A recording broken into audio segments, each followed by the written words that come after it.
To order, the time is precisely 5:31 p.m. in accordance with the Texas Open Meetings Act, Texas Government Code, Chapter 551. This meeting is officially open with a quorum present.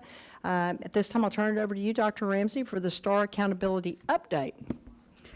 Thank you. As the trustees are aware, the state has decided, as per their discretion in Ed Code, to make changes this year to both the STAR test and also to the accountability model that we have. So we continue to call it STAR 2.0, but in addition to what you heard last month about the different type of items that students will be introduced to this year, there also is an entirely new accountability model. And it's all preliminary because we don't exactly know everything just yet, just the way we like it, to be held accountable in a year, and yet it's April and we're not quite sure exactly how it's going to go. So with all of that, I'll turn it over to our Associate Superintendent and our Chief of Innovation. Thank you, Dr. Ramsey. I don't think I could have said that any better. That's why it says preliminary, with the legislature still in session and the commissioner reviewing input from around the state. What I'm about to present to you is what we think will be the system as of right now, but changes may be coming. So overall, if you think of accountability like a box, the outside of the box looks the same. We'll get A through F ratings, and you'll still see 3 domains: student achievement, school progress, and closing the gaps. It's what goes into each of those that is changing. So we'll look at this list of things that are the refresh changes that are currently proposed. Include increased college, career, and military readiness targets. And Dr. Sines is joining me at the table tonight in case you have questions around these, as he has more in-depth knowledge and can answer those questions if you have them. There are things about phasing in course requirements for the industry-based certifications, or the IBC tests. Military enlistment is being added, and this is enlistment rather than intent to enlist. And then the targets are increasing. For example, an A has moved from 60 points to 88 points required for an A. Student growth, that domain 2, is changing how we calculate growth for students, and we are including some partial points for accelerated learning of students who have not passed the STAR test in the previous year. In domain 3, which is closing the gaps, it meets state and federal requirements as part of our system. There are new interim and long-term targets. There are also credit for meeting certain targets partially. So it used to be that we got 0 points if you didn't get the target and 1 point if you did. Now you will get partial points depending on how close you come to the target. The group size is changing from 25 tests to be a student group to 10, so it's getting smaller. Super groups have been created, and I'll go a little bit in more detail in all of these, just previewing what is to come. The state is also adding to the 3 Fs rule that we had last year, a 3 Ds rule. So in that domain system where we have domain 1, domain 2, A and B, and domain 3, if 3 of the 4 of those are below a 69, even if mathematically you would get a higher grade, you'll be held to a 69. And I'll go through an example on that. Cut points for the overall score and the domain scores have been adjusted. The way the district rating is going to be calculated has changed dramatically, and we'll go through that.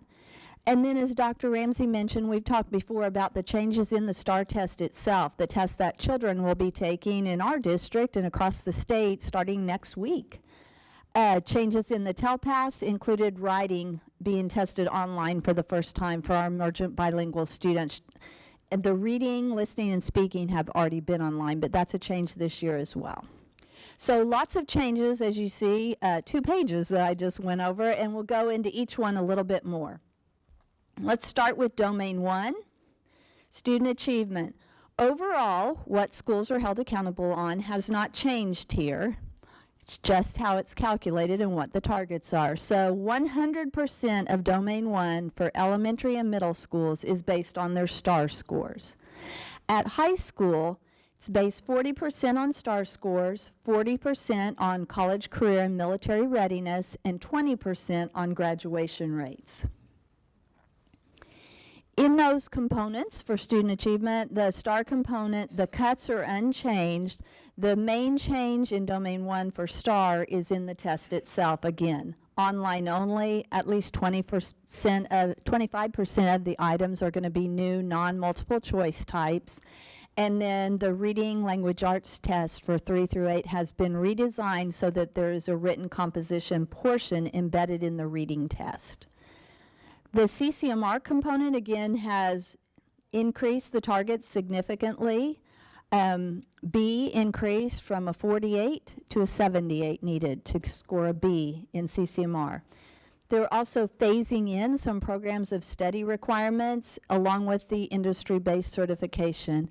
That industry-based certification, the IBC that you see, is basically a test that a student takes to show that they're proficient in that certification so they can be certified. Now they will also be required to have some classes to support that before they, in addition to the test, not before they take, but in addition. And we'll look at how that will phase in. Additionally, TEA is sunsetting some IBCs, so things that a student used to be able to take the IBC and be counted as college, career, and military ready will no longer count for that. They can still take the certification, but it won't count to sort of check the box that says this student is ready.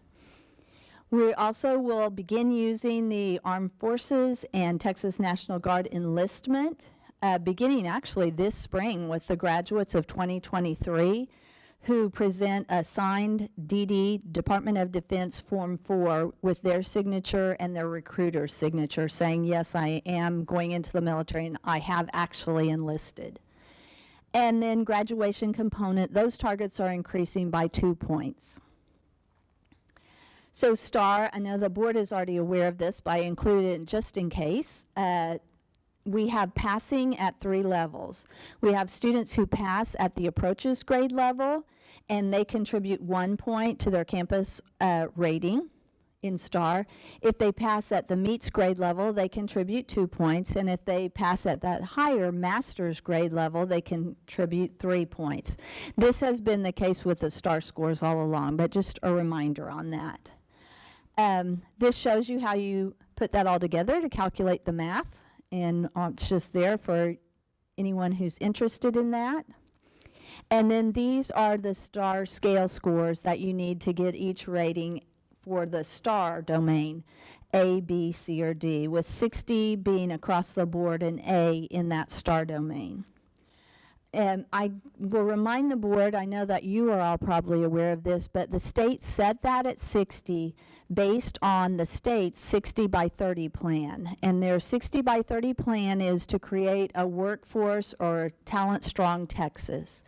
Their goal is to have 60% of the Texans who are aged 25 to 34 have some kind of a degree, certificate, or post-secondary credential by 2030, so 60 by 30. They use that actually to set sort of the meets level of STAR as well. So the goal for the state was for about 90% of students to pass STAR at approaches, about 60% pass at meets grade level, and 30% at masters, as all a part of that 60 by 30 plan. So again, that part is unchanged, but what goes in, especially to the CCMR, has changed extensively. So we'll look at that. 2 pieces there for career and military ready that are changing are that certification, having a program of study connected, and the military enlistment. For the plan of study to be connected with the IBC test, for this year, the class of 23, the student just earns an IBC. When this is going into effect, as Dr. Ramsey just said, we're in April now and we don't have the rules yet, so students who are graduating seniors would not have time to go back and take a class to be connected to that. For the class of 2024, we have the IBC plus 1 course required, and all the way down to the class of 2026 and beyond, where they would need to have their IBC plus be a completer in that aligned program of study. Here are a couple of examples of the sun setting. There's a list of about 60 of these, but here are a couple of examples. Microsoft Office Specialist, Word, IBC, there's an industry-based certification test students can take in that. That will no longer by itself be considered CCMR. But it's still important to have word skills. We will still teach those to our students and combine those with other things. In last year, we had 141 students meet CCMR through that word, IBC, but of those, 110 also met it by another measure. So it's not a huge impact, but for those students that wouldn't have met it, we will be adding additional pathways to CCMR. Another one is OSHA. The state has acknowledged and has been putting out that this is very important. The OSHA IBC is very, very important in certain industries especially, so they are not saying that this is not important and it will be incorporated within other pathways, but by itself it would not meet CCMR.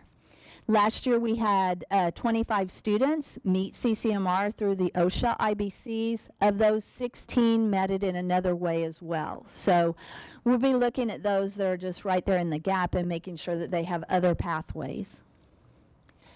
I won't read you this whole 4-step plan, but these are the steps to plan to collect and submit those DD4 forms to show military enlistment.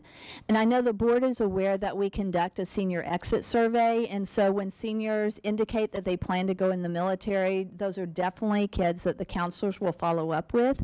Counselors also over the summer have a college bridge program where they're connecting with students who have left us. Occasionally there are students that struggle between leaving school and they have an offer to enroll in a university, and getting to the university and actually securing housing and financial aid needs some extra help. So counselors will be having a plan to follow up with those students as well. And then here's the full chart for the CCMR scaling with the increased measures. And you see that they have increased significantly both at the A rating and even the D ratings, nearly double what it was last year. Graduation rate is increasing 2 points for each level. We will still be given the credit for the best of the 3 rates. They look at 4-year, 5-year, and 6-year rates, and whichever is the best, they give the district credit. That's domain 1.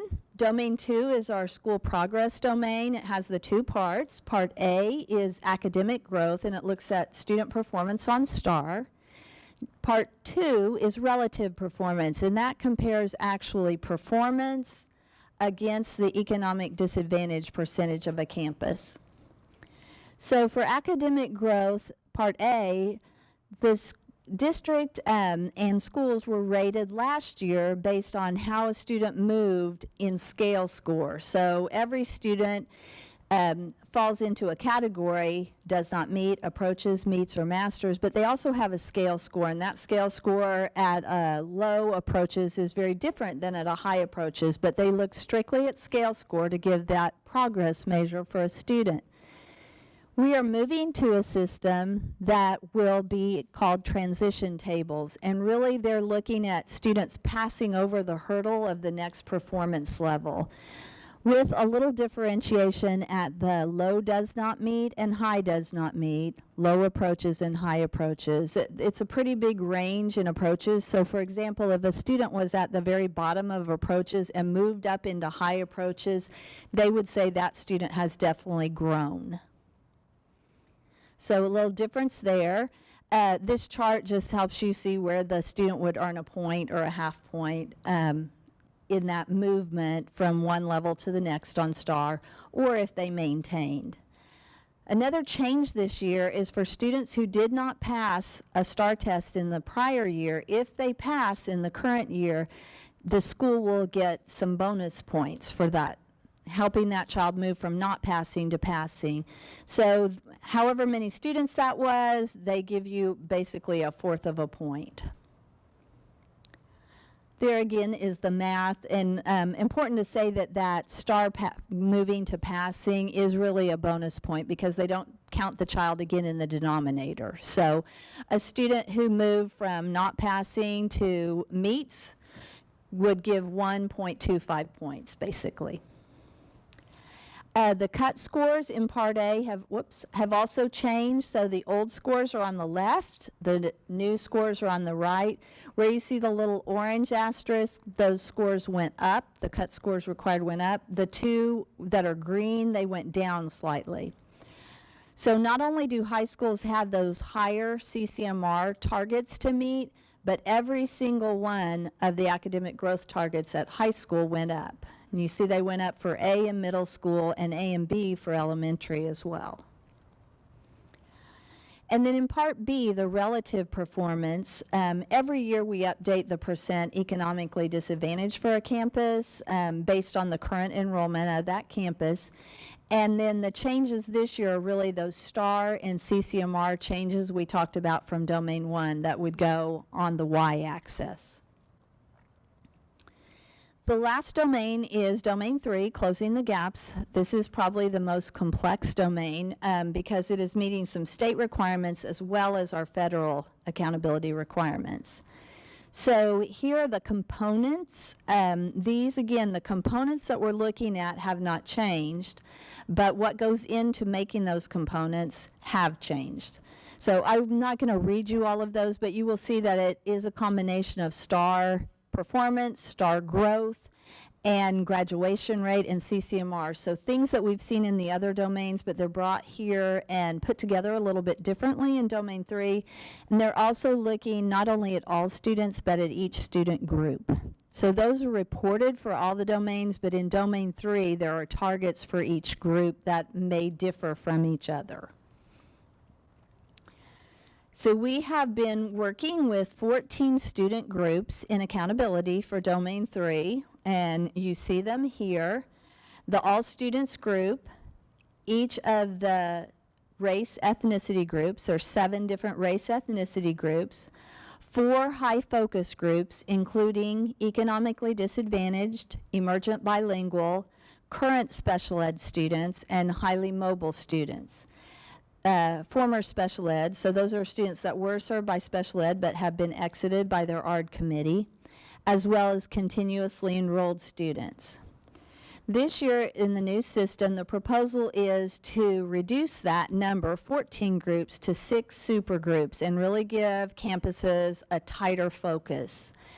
So first of all, we would look at the lowest performing student groups, race ethnicity groups from the prior year, along with those other groups. So everyone's rated on all students. They would be rated on the 2 lowest groups from the prior year.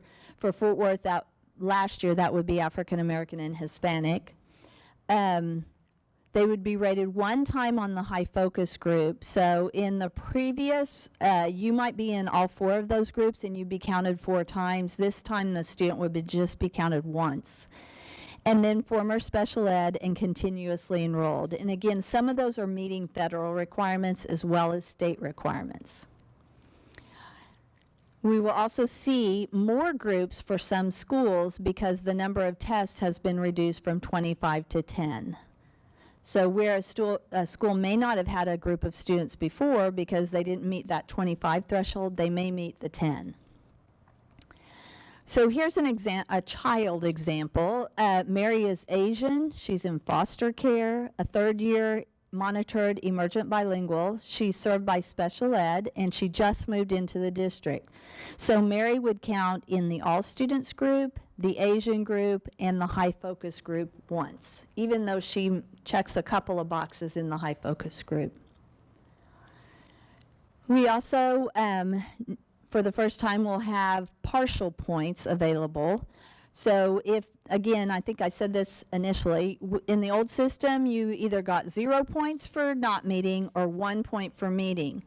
But we had people that were making progress, just not quite there yet, and so now they will get some credit. So 0 if you don't meet is still a thing, but you could get 2 points if you missed the interim target but showed progress toward it, and then 4 points if you met the long-term target. Now look kind of at those 3 domains and then how we bring them all together to get 1 rating, because that's really the thing that people look at most is the overall rating of the school. So we're going to have a rating for each domain: student achievement, 2 ratings in Domain 2, school progress, because there's an A part and a B part, and then a rating on Domain 3, closing the gaps. So we'll look at those 3 ratings in Domain 1 and 2 and take the better of those to equal 70% of our overall rating, and then add the closing the gaps score for 30% of the rating. There's a lot of numbers on this for a slide to be displaying, so we added a little animation to kind of follow along here. So step 1 in that determination would be to look at the better of school progress part A and B. And in this example, part A is 89, part B is 72, so we'd take that 89 as the better of the 2 and move that forward to compare with Domain 1. Then we're going to compare the better of Domain 1 and 2. So we're comparing the 89 and the 84. The 89 is still the best score, so we're going to move that forward, and that 89 will represent 70% of the overall rating for this example school. Then we'll take that 81 for Domain 3. We always use Domain 3 because this meets our federal requirement, and it's worth 30%. So we take those points, 62.3 and 24.3, round up to a whole number, and we get an 87, so this would be a B. That part is not new. That system of coming to the overall rating has always worked this way. What changed there is if 3 of those 4 had been a 69, we would be held to a D, and you saw that we just rated that school a B overall. If we change the numbers, so we still had an 89, but we had a 68, 65, and 67, even though the school mathematically would be a B, it would be held to 69 because 3 of the 4 domains scored below 69.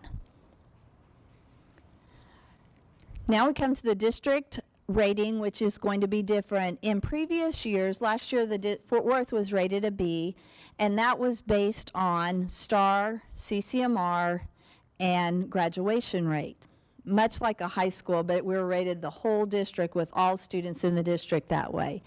The new way we will be rated is a weighted average of our campuses. It's really late in the day for many of you who have been at work all day to talk about weighted averages. But that's the plan. What the state is trying to combat is sometimes a district rating might have been higher than many of the campuses. So in these 2 examples from the state, which were actual districts, not Fort Worth, we clearly have more campuses than that. But you see in the first one, the campuses were all rated D and C, and the district had a B.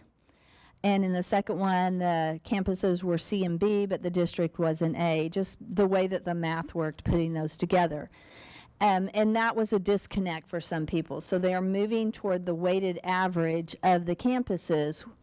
And in that weighted average, instead of just taking, now in this example, there's 5 campuses. Instead of taking those 5 campus scores and dividing by 5 to get an average, they're going to weight the average. Campus 2 in this example has 990 students. Campus 3 has 62. So Campus 2 will weigh more heavily in the overall rating of the district. And that's the way we'll be rated as a district next year, or when the ratings come out for this year. Sorry about that. It seems a long way off because I'm thinking of the calendar, and we will be in the next school year when we get our ratings for this year because of waiting for the legislative session to end and the commissioner to make final decisions. Everything is being delayed a bit. On top of that, we have that new RLA test, the Reading Language Arts test, and the TEA will be doing standard setting over the summer, so we'll be delayed in receiving some of those scores. So the bottom circle on the calendar there, the 2023 ratings will come out in September. For those of you who are used to watching that, it's always been early August, but we don't even have a date in September. It's just September. I think as we get closer, they'll probably give us an actual date, but the agency is waiting to see how quickly they can do that standard setting on the Reading Language Arts test. So that was the quick and dirty of the accountability changes as we know them. I know I went really quickly through that, so we're happy to answer any questions that the board might have. Thank you. Trustee Dar? Thank you, President Jackson. Ms. Risby, that was an excellent explanation of a very, very complicated, Thank you. and I'm going to throw in the word convoluted, system for evaluating our schools. Thank you for putting that in real people terms. Sure. On the slide number 3, let me go backwards, since you're already there. Okay. So the what if report, can you explain what that is that's going to come out in May? Definitely. And that was due in January, and then it was going to be April, and now it's May, so it also doesn't have a date. The what if report is intended to give an example of what schools last year would have as a rating if this year's rules were placed on last year's data. Yes. And I'm going to jump in specifically. So on a call with the commissioner, he explained there are schools across the state, many, who may receive a lower grade this year, but actually performed better. No, good. And so the what if report is a part of the communications toolkit to be able to, in essence, put out a terrible tagline, but this year's C is better than last year's B. Literally, that's the conversation that was had on that call. And so it's to help share that even it's very, very possible that students actually perform better, the school is doing better, the school district is doing better, but ratings will drop. So my best guess, just like that, we don't have a September date, I believe that September date will turn into a date in October. I also think that the May what if will probably turn into sometime in the summer. So to piggyback on your comment, how is the state of Texas communicating with the general public that this year's C is better than last year's B? So TEA has a bit of a toolkit, but they will have a full toolkit for parents in multiple languages to assist us in that communication. Our fiery maybe request is that it's very clear, because it's very difficult for someone to say the rating went down, but your school is doing better. That just in our minds doesn't work. And so we've asked them to make sure that any of that communication is very clear, that it's comprehensive. And so I think that's one of the reasons why it's lagging just a little bit, because they want to get it right. Well, I know that as a former student, when my grade went down, it meant I wasn't doing better. And as a parent, evaluating my now daughter's grades or my son in college, when I see those numerical grades, if their grade is going down, then that means we're not doing as well. So this is very counterintuitive. Yes. And very misleading. I will use that word as well. On slide number 31,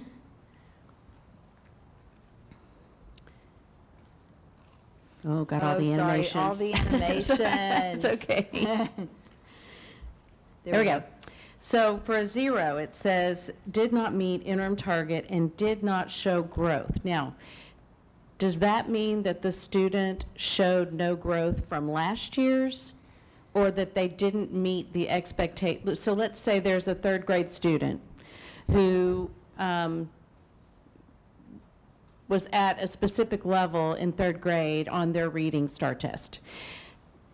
This year, as 4th graders, they stayed at about the same level, but that indicates they made a full year's worth of growth. Are we looking for more than a full year's worth of growth there, like to passing?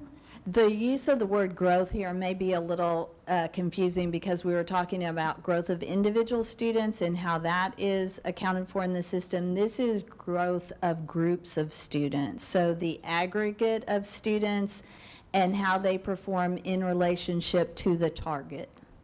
So we have how they performed last year as a group. Let's say that we had the group of Hispanic math that we're looking at.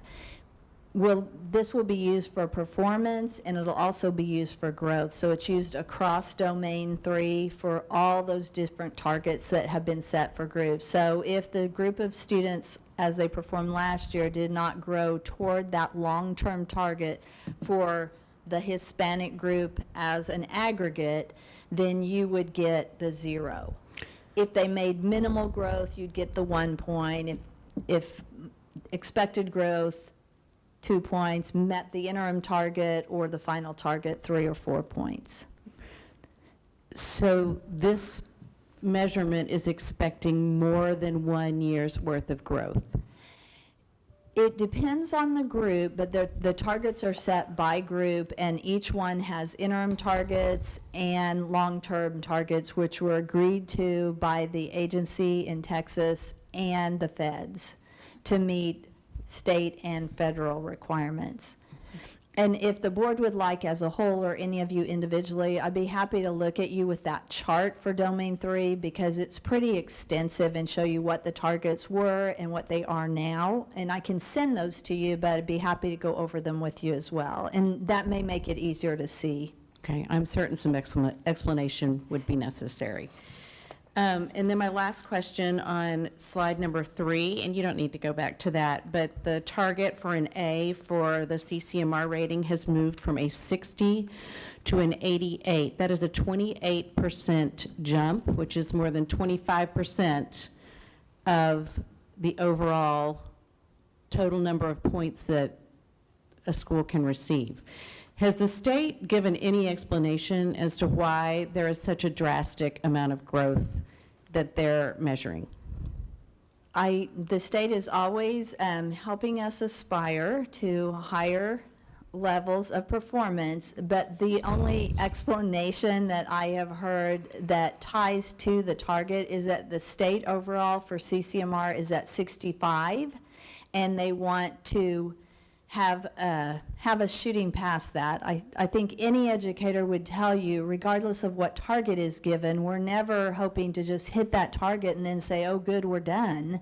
But the 65 at the state is the main reason I have heard, and Dr. Ramsey may have additional. No, that is the primary reason. The second is there is a gap once our students leave us, and this isn't just Fort Worth ISD, this is statewide, leave us, enroll in either a 2-year or 4-year and complete. And so, I don't understand the why, but instead of the focus being at higher ed as to what are the supports available that you have to make sure that a student that has enrolled and has been successful in the first semester, the first year, continues and graduates, the thought is push that down to the K-12 space. So it's a little bit of both. I guess to me it seems it would make sense, but it doesn't have to make sense to me because I don't set the rules, to gradually increase that as opposed to move up 28 points in 1 year, especially since we haven't even had the full year to know that that was going to be the goal. So, But that's my own commentary. fully agree. I think that the commissioner has heard from superintendents loud and clear that exact sentiment. The response that we've been provided is that Ed Code provides them the latitude to make those changes. In the past, there were incremental changes that were made. Everything had stayed static during COVID, and so now is the time, and instead of making incremental changes like in the past, we have both a new test and a new way of taking a test, and all the changes happening at once. And so what we've continued to advocate for, in particular in the CCMR space, is to really look at how it's going to affect schools and students. Because with the CCMR, as was mentioned, they're changing the rules, but yet there's nothing we can do for the children that are enrolled now. So if I'm a senior in high school, I can't change my career pathway, but I'm now held accountable to this new standard. So please know we have been very loud and clear, and yet another reason why we continue to advocate at the state level to have a more holistic approach to accountability, and ask our local community, what do you believe makes a good school? And then hold us accountable to that. Well, thank you for that explanation. As a parent, if the rules changed on the way my child was being graded in a class, I would be demanding a parent-teacher conference. And then, if I wasn't satisfied, I would be going to the principal. And then I might even write my board member an email. I think I've probably said enough, and I'm going to stop talking now. Thank you. Trustee Evans? Thank you for your explanation of this new system. My first question is, it jumped out at me on slide 3, so the very beginning, and these new group sizes and then the super groups. How does that affect a large urban district like us? The group size change of 25 to 10 probably does not impact the district over as a large body as much as it may impact a number of campuses where they have had small numbers of certain students, and each of our campuses looks very different in their makeup, from whether they have more emergent bilingual students, students served by special ed, or even the different race ethnicity makeup of a campus. So we'll probably see that impact mainly at the campus level. The super grouping was an effort to combine so that some kids weren't counted so many times. Like in that example with Mary, she's counted, every student is counted in all students. They are counted one time in a race ethnicity group, but students were being counted if you were emergent bilingual, served by special ed, economic disadvantaged, and highly mobile, you were counted again 4 times.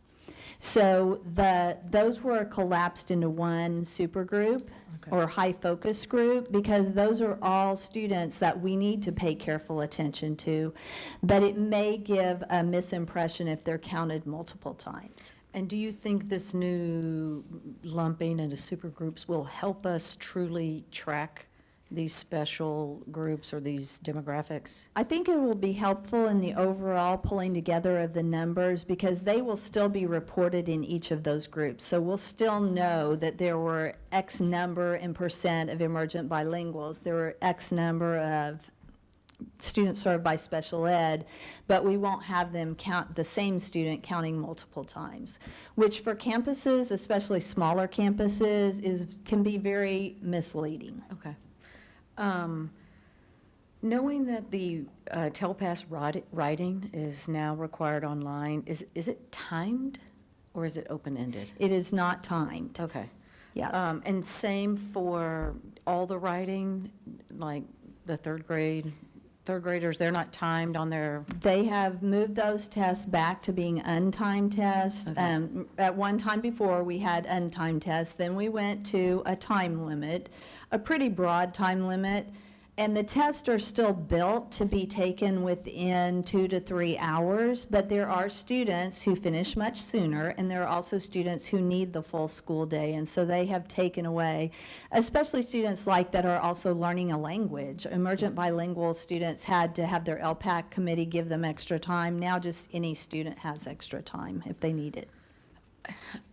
I wonder how this will impact, so I know, my kids' elementary school can't, even when they were kindergarten, first, second grade, even when they're not testing STAR, they make a real point to say, please don't schedule a doctor's appointment on STAR day, please don't come have lunch with your child on STAR day. They really want to have a quiet, focused environment. Well, what does that mean when we have a whole school day, maybe? What does that mean for the kids who aren't testing, but we have untimed an untimed test now. And maybe we don't know the fallout of this, but that concerns me overall, because for those who aren't taking the test, it is kind of like a lost day or a lost half day, like I remember my daughter was in second grade, it was a lost half day for her. So I'm just curious how that will, fall out in the future and affect our campuses and our students. And then to tie into that, now that they're having to do this online, do we have any plans to maybe incorporate some sort of typing program or something that just, one, that's a life skill. They can use that forever, but I just can't imagine how hard that's going to be. I think in addition to courses, actually having the children, as the board has approved the funding for us to go one-to-one for every student has been very important, not just so they did well on STAR and are accustomed to that, but as you pointed out, that's a life skill. So that's something that students start learning keyboarding very early in their academic career, and they practice that during class when they're using their devices. We also do our benchmark testing online, and we do our NWA MAP testing is an online test as well. So hopefully that normalizes some of that for students, and it doesn't jump out as a shocking first-time experience on the STAR test. Okay, thank you. And to piggyback on the scheduling logistics piece, it is quite challenging for our campuses. The smaller the campus, the harder the challenge, and it becomes a personnel issue, because on the one hand we say, hey, if you're a non-testing grade, great day to take a field trip, except I need you because there's a third grade class where 8 of the students haven't quite finished yet, and the rest of the class has, and so it does become a logistical challenge, but we've been here. It's a return to kind of what we encountered back in the day when it was a paper pencil toss and tax. So while we're prepared, it is a challenge. It definitely is. All right. And thank you for that. And I'm sure there's a lot of anticipated logistics that y'all see that I'm not even catching.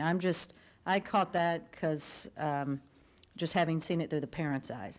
On to slide 7, talking about the phase-in programs of study required with the IBCs. Which programs of studies are those? I think what they're referring to is making sure that our students are in a pathway before they test. But what you'll find here in Fort Worth ISD is that there's a reason only juniors and seniors take those exams, is because we've been doing that already. So while the state saw it fit to include that, that's just a good practice overall that we've had here for years. All right, that's what I thought, but I was making sure. And then on to 14, staying with our CCMR component, how many courses or units must a student take to be a completer? The very bottom one. I need to get you that answer, but traditionally it has been 2 or more courses as being a completer. And that, once again, going back to when juniors and seniors taking those courses, we don't want our students, while we certainly want to experience them, we do have some courses that are electives. Our students in CTE pathways, we want them from 9th grade to 12th grade. So that's been the traditional one, but I can get you the exact one that the state is using now. Okay, thank you. Trustee Dar touched on this briefly about the scores changing, or the minimum, scores changing drastically. I am curious on the middle school scores that went down, the 2-1, the required points, the cut points. Do we know what went into those for those to go down? Or When TEA was looking to reset those cut points, they looked across the state, but more at the state averages, and then what the span was from district to district, and use that to make some adjustments. Some of those, the 2 that went down were very slight, so they were probably just smoothing. Okay. That's a statistical term, smoothing. I like the examples that you gave about the recalibrations on the scoring, specifically on slide 35, and how you explain the 3 out of 4 Ds rule. In that example, would that campus be a C campus? Am I reading that right? That campus would actually be a D campus because they scored below 69 on 3 of the 4 domains. They would be rated with a D. Had it gone through, did we not have that rule, it would be a B campus because that 89 would be the highest score out of those 3, and it would contribute 70%.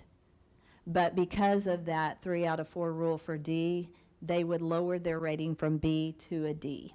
Okay.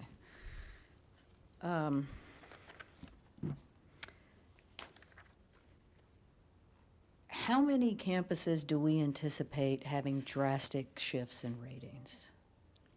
I think once the system is stable and we can look at that, we can compare last year's data to what the rules are. We will see, but we do believe that it will impact both the district and campuses. And what we can't calculate right now, even if we tried, is the test is different, right? The embedded writing pieces are different. And so we don't actually know how that's going to impact our student scores. Okay. I think that's all the questions I have for now. Thank you. Thank you. Thank you. Trustee Bridges?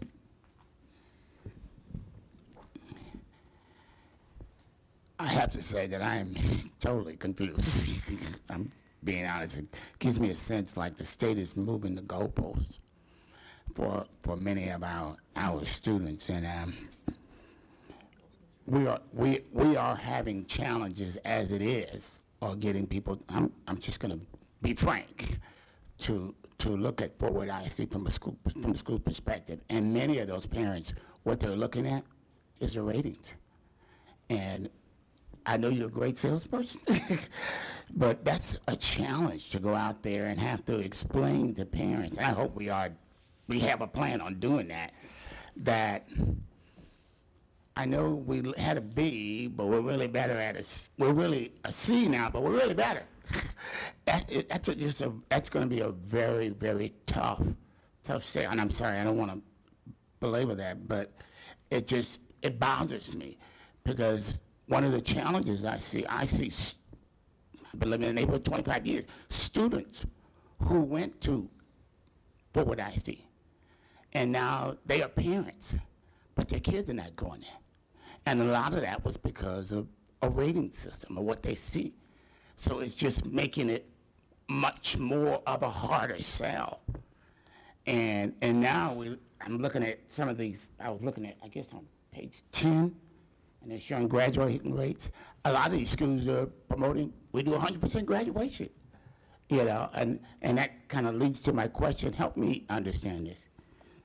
When you calculate the graduation rate, and I'm saying, so you got 400 students coming in at 9th grade, and that's what you're basing? Yes. The rates that the state of Texas uses are longitudinal rates. Exactly as you said, it looks at the number of students that came in as 9th graders and who complete 4 years later, or in the 5 and 6 year rate, 5 and 6 years. Another way to calculate it that some campuses that are not under the state system do is an annual rate. Kids that started their senior year and finished their senior year, you can also calculate that, but that is not the way we are required to count at the state level. So she's being kind, I will say. So what we typically hear with our charter school partners is a 100% graduation rate, but the conversation there is really the number of 12th graders that year and then those that graduated, not actual cohort data of the students that entered in 9th grade and then completed. On the communication piece, as far as the rating, I think that this just exemplifies that it's not a simple, that most of our community, most of our even educators would not be able to explain. I mean, I read that accountability manual every year, and It helps me sleep at night because it's very dry. But you have to read it and reread it and reread it because it's so technical that it's not what people think. It's not 90% of the kids are achieving at 90%, so you have an A. It isn't that. And I fully agree that I think that our communities here actually don't understand. You know, in Fort Worth ISD, I know the number is above 80% of elementary school students here actually attend an A or a B rated campus. And the majority of children leaving us and going to charter schools are going to a school that is exactly rated the same or rated lower than our schools. So I think that the issue actually is a lot more, it's taking 7 steps back and just explaining just from the get, like, this is a complicated system that's for really not necessarily what's best for all, but it's to check a box. It's for state accountability, federal accountability. It isn't necessarily how students are moving. What we need to be looking at with students post-COVID is how are we growing? Where did they come in that year? How are they growing during the year, end of year? And that's the story that we're not telling. So you're absolutely right. If there is good news in all of this, because I feel it's all doom and gloom, if there's good news is that it affects everyone. And actually some of the most outspoken superintendents on all these calls are my friends in suburban school districts. Because our friends in suburban school districts have had A-rated schools, A-rated school districts, and before we know anything and just plugging in what they can, they're seeing at the high school level in particular, sometimes 2-3 grade level drops. And so I think this is a conversation that's overdue. What is the purpose of an accountability system, and is it meeting the purpose? And what does it mean to be a good school? So you're absolutely right. You know, those are challenges that all of us have. And honestly, I kind of challenge some of our parents, like, tell me what you think is happening there versus here, because when it comes to opportunities, there isn't going to be a school in Fort Worth that can outmatch what Fort Worth ISD provides for students and families. And that's the story that we have to tell. I just have one more quick question. What red flags do you look at as our students get into high school? And it used to be years ago, they kind of said, well, if you were failing this subject and that subject, that's usually a red flag that that student may not graduate. What are we looking at, and what type of resources are we pouring in for those kids? Some of the things that the campus monitor regularly, attendance, very important. You can't learn if you're not in school, and they look at daily attendance as well as monitor for chronic absenteeism when students start missing more than 10 days. There's additional follow-up there. They're also looking first at core course grades. So reading, math, science, social studies that are required as part of the graduation plan, and then as well at how they're scoring in their elective courses, because you need a certain number of classes to graduate. And you know, we're on a 6 weeks grading system, so those are coming with progress reports. That's being monitored at the 3 weeks, and then at the 6 weeks grades, as well as semester and end of year grades. And our high school campuses especially know that students have to accumulate all these things in order to graduate. In addition to passing their STAR test and CCMR, they need the course credits to be ready to pass those tests and meet those hurdles. Are the final scores broken down by race as well? Yes, Okay, thank you. yes. Trustee Phillips. Thank you, President Jackson. Thank y'all for the kind of the preface to this as well, where you kind of laid that groundwork of us not fully grasping this or having finality to the full understanding of what this is all going to look like. So with that being the case, I guess the question I have is just more around the effect that we can foresee at the moment, right? Of course, there might be changes along the way, and we'll get those things. In the sense of, you know, in many ways in education, we want to kind of not worry about all of this stuff and just educate well, let the chips fall where they may, right? That's an approach we would love to be able to take. But then we've also have the approach of, well, we know what the test looks like, so we have to try to teach to that test, right? Or even in this instance, what are state accountability standards? Okay, once we figure those out, we have to try to make sure we're hitting those marks. So it's kind of like this convoluted theory of all of these things kind of combined, right? That you don't want to be neglectful of other things, but you don't want to fully just hang your hat in that one area. But with that being the case, us getting new standards, all these different things that's coming into play, the changes you talked about happening all simultaneously kind of deal. I guess the question here is, like, what is our approach at the moment, right? Or how do we want to move forward? How are we going to move forward with trying to educate in the best manner we can to prepare our students for life and for future, right? I mean, we want to hit the measures, we want to do all of those things, but bottom line is we want to equip smart people, right, to be able to function in this world of society once they're no longer our kid, right, in our building. So, like I said, kind of big question, but, you know, kind of that aspect of what's our approach there. And, you know, and I'll be quiet at this and actually just listen, the drill down aspect. So we have a district kind of aspect of what we're going to look like, but how do we see this affecting the teacher in the classroom and the student sitting at a desk, right, when it comes to these things? So my answer actually is going to start with part 2.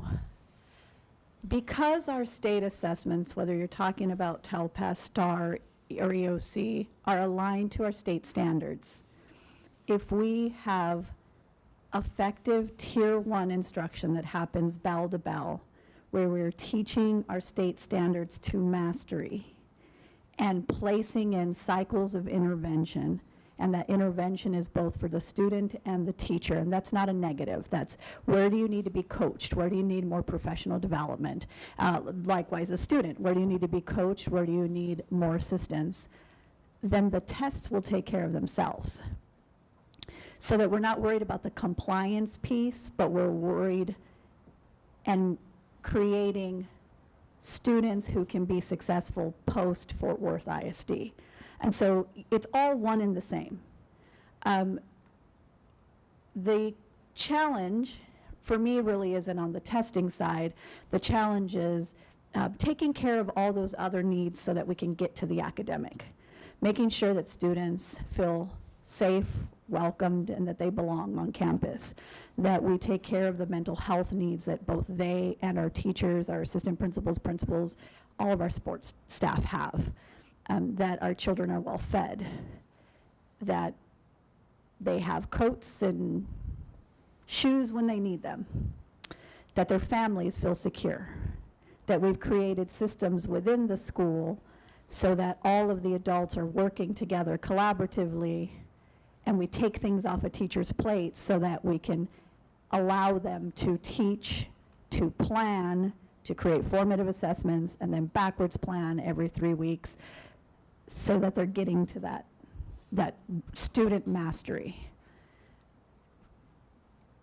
What we fail sometimes as a system, and this isn't Fort Worth ISD, I think this is education, is that we get so caught up in the compliance piece of the accountability system that we forget about each individual student. So getting back to where is every student, what do they need, and every classroom, every school. And so what we're building right now, and Dr. Sines is working on this every day, other duties is assigned, is what does a system of support look like for our schools and our classrooms so that we can make that happen? The foundation has been set. We have rigorous instructional materials that Dr. Sorensen and her team brought in. That already exists. professional learning communities we need to strengthen. We need to provide some support on how do you lead one effectively. We need some support in formative assessments. We need some support in, especially for our newer teachers, how do you unpack your standards? But it all boils back down to that relationship in the classroom between the teacher and the student. That's what we need to get right. And we need to make learning personal. Everything else will take care of itself. We can balance on our shoulders the state accountability, the federal accountability. We'll bring to this board, as you are a Lone Star Governance District, those KPIs as we have, you know, our goal progress measures. We'll take care of that. We want our teachers to feel like they can teach and that they have the support needed, and that our students, when they do struggle, have 15 ways where they can be immediately supported. That's the system we're building now, so that we're not up here talking about letter grades, because that'll take care of itself. Well, that was a beautiful summer right after Easter. Amen. All right. Thank you, President Jackson. Thank you. Trustee Evans? I forgot to ask, does this rating system, does the changes, are they extended to the charters as well? Any charter that has state funding, yes, Okay. has to follow this as well. All right, thanks. And Trustee Evans, if I may, to give you a more complete answer, and at the risk of answering your question, but adding to the convolution, is a CTE concentrator, is a completion of 2 courses within a program of study, which I was right on that. The completer is 3 or more courses for 4 or more credits, including an advanced course. Thank you. Thank you. Just very quickly, I want to point out what the district has done right. First and foremost, we know the test is different, but this district has had one-on-one in place. Our kids have technology. The second thing is you all have been utilizing the map, and you pointed this out.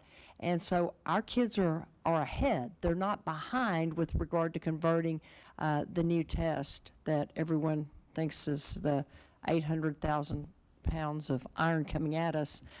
We already have the testing online. Kids have experience with that. And then the third thing is Dr. Sines pointed out that we have the phase-in practice with the IBCs. So with all of that, what can this board do to help? Dr. Ramsey gave a great summary, but is there anything this board can do to help?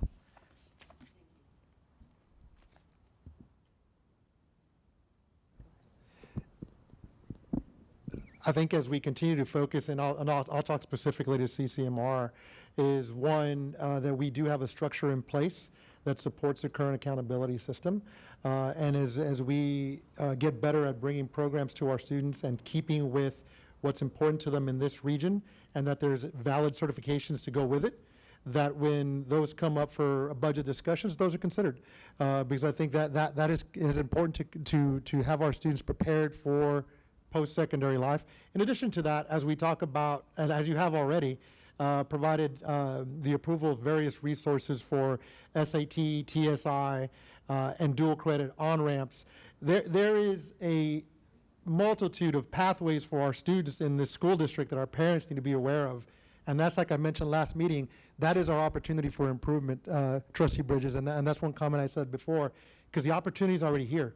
This team, this board has approved those opportunities and those pathways. We have to get out there and make sure our parents know about it and make sure we got our students into them.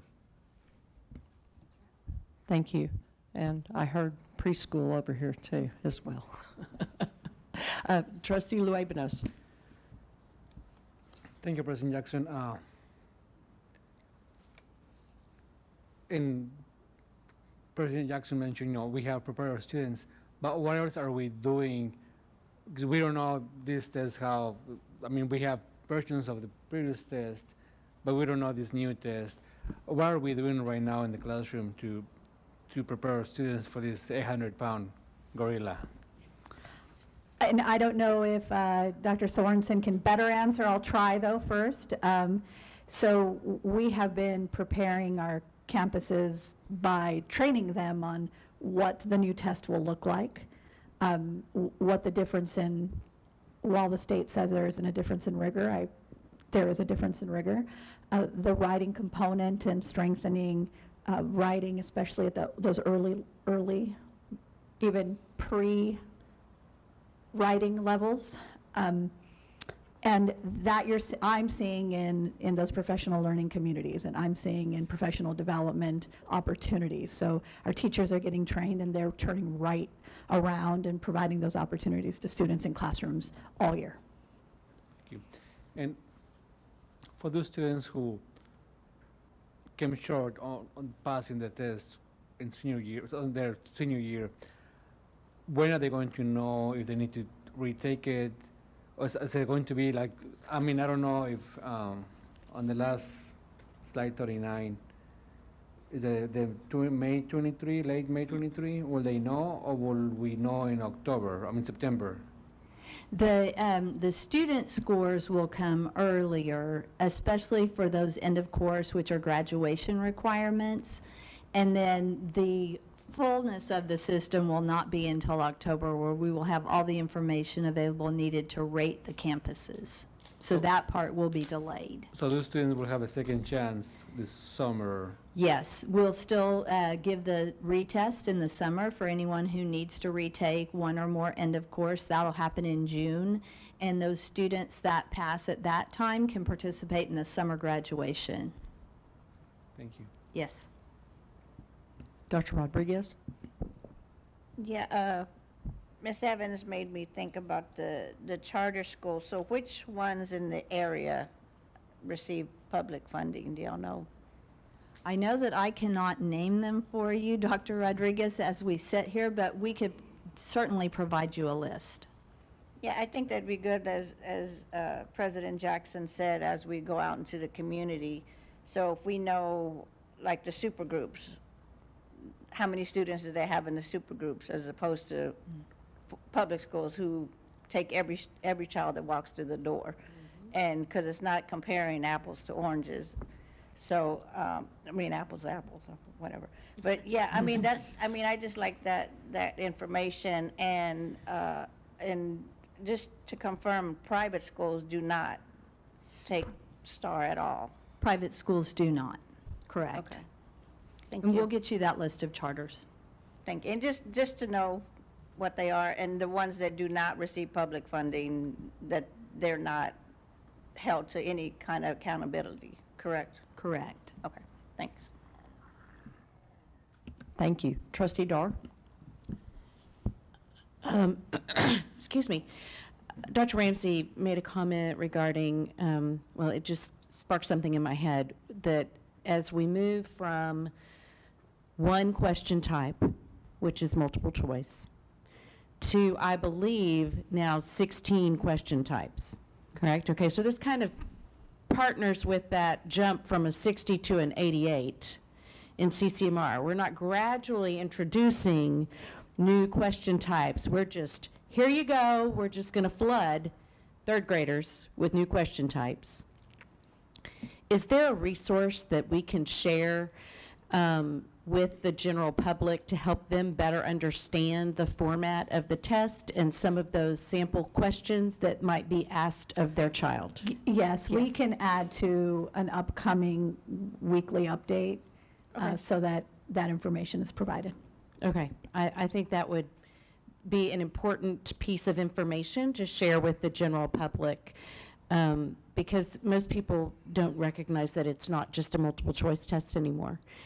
And so to piggyback on Trustee Luebinos, the students will know before the end of school whether or not they have passed those tests. Is that correct? For the students taking the end of course test, that will be the priority for the state in the scoring and doing any updates needed. Those tests really are not changing as much as like the reading in 3 through 8. Okay. That will take a longer time. We will get some idea about scores, but it's really going to be in broad general categories, and then we'll get specifics later in the summer after the standards are set. So no child below 9th grade will be retained because of a STAR score? That's not currently a practice that's in place anyway with just STAR being, or should not be the practice, with STAR being the sole determinant. So a student that was recommended for that would have maybe their grades and coursework were of concern, and the teacher and principal would be speaking with the parents about how that might or might not be a good recommendation for a Right. child. And that used to be a practice, but is no longer a It used to be practice. required by the state at certain grade levels, Right. yes. And that is not in place right now from the state level. Okay, thank you. And Dr. Ramsey, I look forward to reading that the Friday weekly update. Thank you. Thank you. Trustee Bridges? I'm sorry, one last question. Is there any way to put together some kind of a simplified one-sheeter type thing where there can be a comparison? Because I've gotten so many postcards from all the other charter schools in the area, but I've got nothing from the district. But something that will be simplified, that a parent can look at that and go, oh, I see they're not, as somebody said, apples with oranges, whatever. You know what I'm trying to say. Anyway.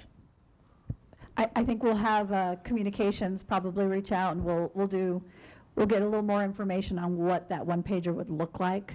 So we'll follow up after the meeting with you. Thank you. And at this time, we don't have any public speakers, so we will move to 7A. Action items, discussion and action to approve the naming of Rolling Hills Elementary. Do I have a motion? Thank you, guys, I'm sorry. I was so excited we didn't have an executive session, times two. Moved by Trustee Ryan, second, Trustee Dar. Any discussion? Trustee Ryan? Yes, ma'am. We received a large number of names in the end for this school. Everything from Donald Trump to Joseph Biden, Barack Obama, Laura and Barbara Bush, Gary and Kelsey Patterson. Who else am I thinking of? Kay Granger, Betsy Price. There were a number of Fort Worth graduates that really were considered. There were three gentlemen that were posthumous Medal of Honor recipients, Horace Carswell, Robert Law, and Charles Pendleton. And then a very distinguished artist from Pascal High School, who's also the fourth man to walk on the moon, Alan Bean. But the committee had worked together, worked with the community. They did not take my recommendation of Mrs. Condon's School for Exceptional Children. And so we arrived at Rolling Hills Elementary, and that's what we want to put forward, and that's what the community would like to have. Anybody else? I just want to recognize that the principal is here, Kendall Condon. If you'd stand up, let's give you a round of applause.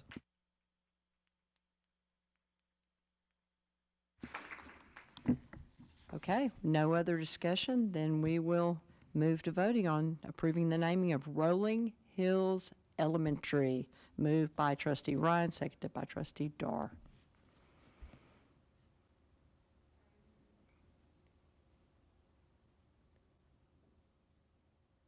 Would you like us to vote by hand? Let's vote by hand, guys. And the motion passes unanimously. The motions, yeah, I think they're all yays because okay, thank you. The motion passes unanimously. Okay, at this time, oh, good, well, we can just do it electronically too. Thank you. And the motion passes with 8 yays, and please let the record note that Trustee Roxanne Martinez was not present. The time is 6:45 p.m. The date is Tuesday, April 11th, 2023. We will now recess and reconvene for executive session as authorized by Chapter 551 of the Texas Government Code under Sections 55107.1, 2, 4, and 6.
In accordance with the open meetings law, the board opened the meeting at 5:31 PM in this boardroom with a quorum present, recessed and reconvened open session, adjourned regular session, convened executive session, adjourned executive session, reconvened open session, adjourned regular session, adjourned executive session, reconvened open session at 8:36 PM with a quorum present. And at this time, at 8:36 PM, the meeting is adjourned.